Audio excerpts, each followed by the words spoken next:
гэдэг үг орсноор утга нь тис өөр болдог 5 үгийг энэ бичлэгээрээ тайлбарлая. Эхний үг нь 친구 먹다. 친구 먹다. найзаагаа идэх. 친구 No. Ингэж орчуулж болохгүй шүү. найзаагаа идэх. No way. There's no way. 친구 먹다 гэдэг үг маань найзаагаа идэх гэдэг утгаараа биш. найзын холбоо тогтоох. найзын үерхэл тогтоох. На 얘랑 친구 먹었어.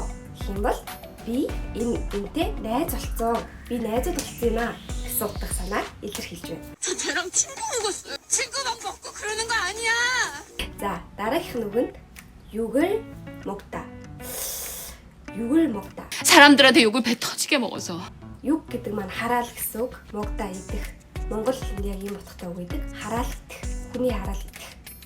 하루 종일 사람들한테 욕을 그렇게 먹었는데? дараагийнх нь 쇼크를 먹다. 쇼크 буюу шок. шок идэх гэхээр цаад утга нь шоконд орох гэсэн утга санааг илэрхийлж байна.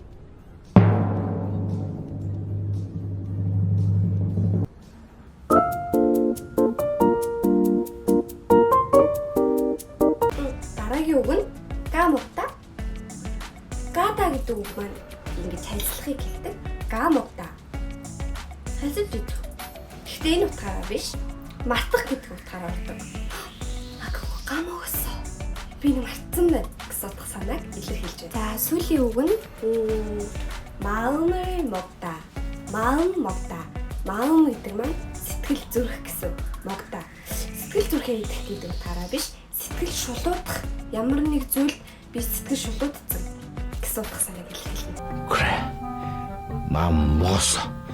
나 오늘부터 다이어트 하려고 마음 먹었어. би өнөөдрөөс эхлээд бэлэн байна гэж сэтгэл шулуутсан. ийм утга санаагаар 마음 먹다 гэдэг үг маань орж байна.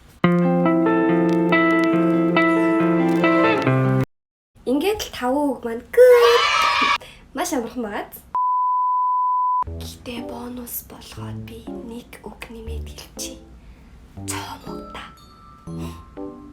жоох муухай үг учраас бити ашиглаарай. Гэтэ араа нь төрөө яжи. цоо 먹다.